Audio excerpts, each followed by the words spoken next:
সাল্লামকে সাহাবায়ে কেরাম জিজ্ঞেস করেছেন, হে রাসূল, আপনার আব্বা এবং আম্মার অবস্থা কি হবে?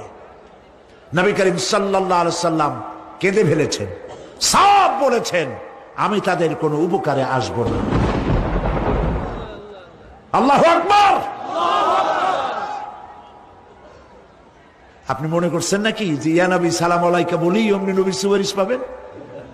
এত সহজ। কতগুলা রসগোল্লা খাইলেন আর বড় একটা মিছিল করলেন আর অমনি চলে যাবেন?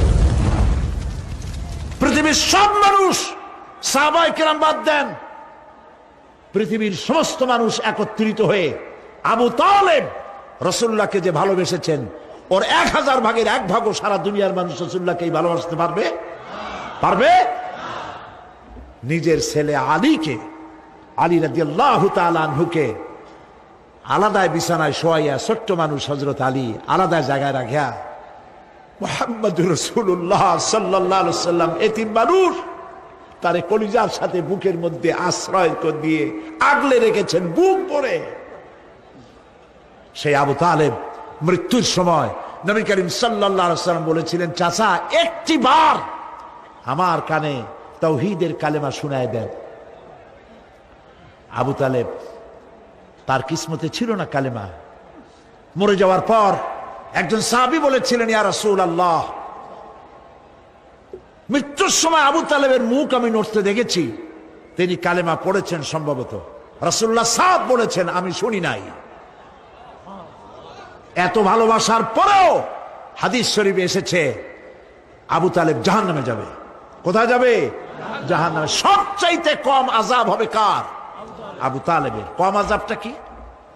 হাদিস শরীফে এসেছে কম আযাব হলো জাহান্নামের আগুন দিয়ে 1 জোড়া জুতা তৈরি করে আবু তালেবের পায়ে পরিয়ে দেওয়া হবে। সেই জাহান্নামের আগুনের তৈরি করা জুতার তাপে আবু তালেবের মাথার ঘিলুগুলো টকবক করে বউ পড়তে লাগবে। এত ভালোবেসে যদি কিয়ামতে উপায় না হয়, আপনি ইয়া নবী সালাম আলাইকা, ইয়া রাসূল সালাম আলাইকা আর কতগুলো জিলাপি খাইলেন, বড় একটা মিছিল করলেন। প্রিয় ভাই সব, এইসব বেদাত ছাড়ুন, এগুলি সুস্পষ্ট বিদআত। রাসূলুল্লাহকে ভালোবাসবেন সাহাবীরা যেভাবে ভালোবেসেছেন ওইভাবে ভালোবাসবেন। আল্লাহ রাব্বুল আলামিন বলেন, যালিকাল ইয়াউমুল হক ফামান শাআ আত্তাখাযা ইলা রাব্বিহি মাআবা। এই দিনটি অবশ্যই আসবে, সেদিনটি নিশ্চিতভাবে আসবে। আর এখন যার ইচ্ছা সে তার রবের দিকে অগ্রসর হোক। ইন্না আনজারনাকুম আযাবান করিবান ইয়াওমা ইয়ানজুরুল মার'উ মা কদ্দামাত ইয়াদাহু ওয়া ইয়াকুলুল কাফিরু ইয়া লাইতানি কুনতু তুরাবা। ইন্না আনজারনাকুম আযাবান করিবা, খুব নিকটবর্তী একটি আযাব সম্পর্কে আমি তোমাদেরকে সতর্ক করে দিলাম। কে বলতেছেন?